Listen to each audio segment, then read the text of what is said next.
years old who have no health insurance. Or I met a woman earlier today. We were at a center in Wisconsin, Milwaukee, where a woman was telling me she's 70, just about to be 77 years old, and she's gone back to work because it's the only way that she can afford the supplementary insurance, etc. Now, folks, look, we're the richest country on the face of the planet. We have the best health care when people get it. We have unbelievable technology, we have great health care. But we have 45 million Americans who are outside the system, who can't afford it.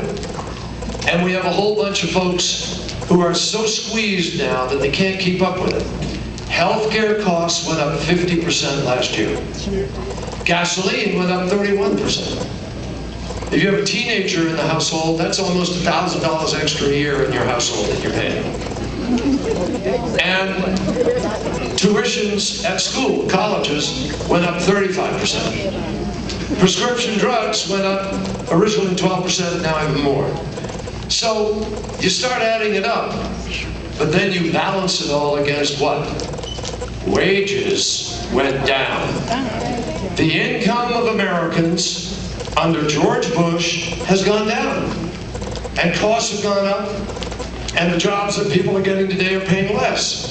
Now, I believe we can do something about that. We can lower the cost of health insurance for our companies. That makes our companies more competitive. If we lower the cost of health insurance for a family by $1,000, think of what you're doing for the products that those companies make. You're reducing them. And if you provide health care to somebody like Denise and her 4 kids, here's what happens. She mentioned diabetes. We spend $100 billion a year on diabetes care in America. But because we get the diagnosis so late in so many people, because they don't have health care, they wind up having amputations of limbs or dialysis on a regular basis, which is the most expensive form of treatment.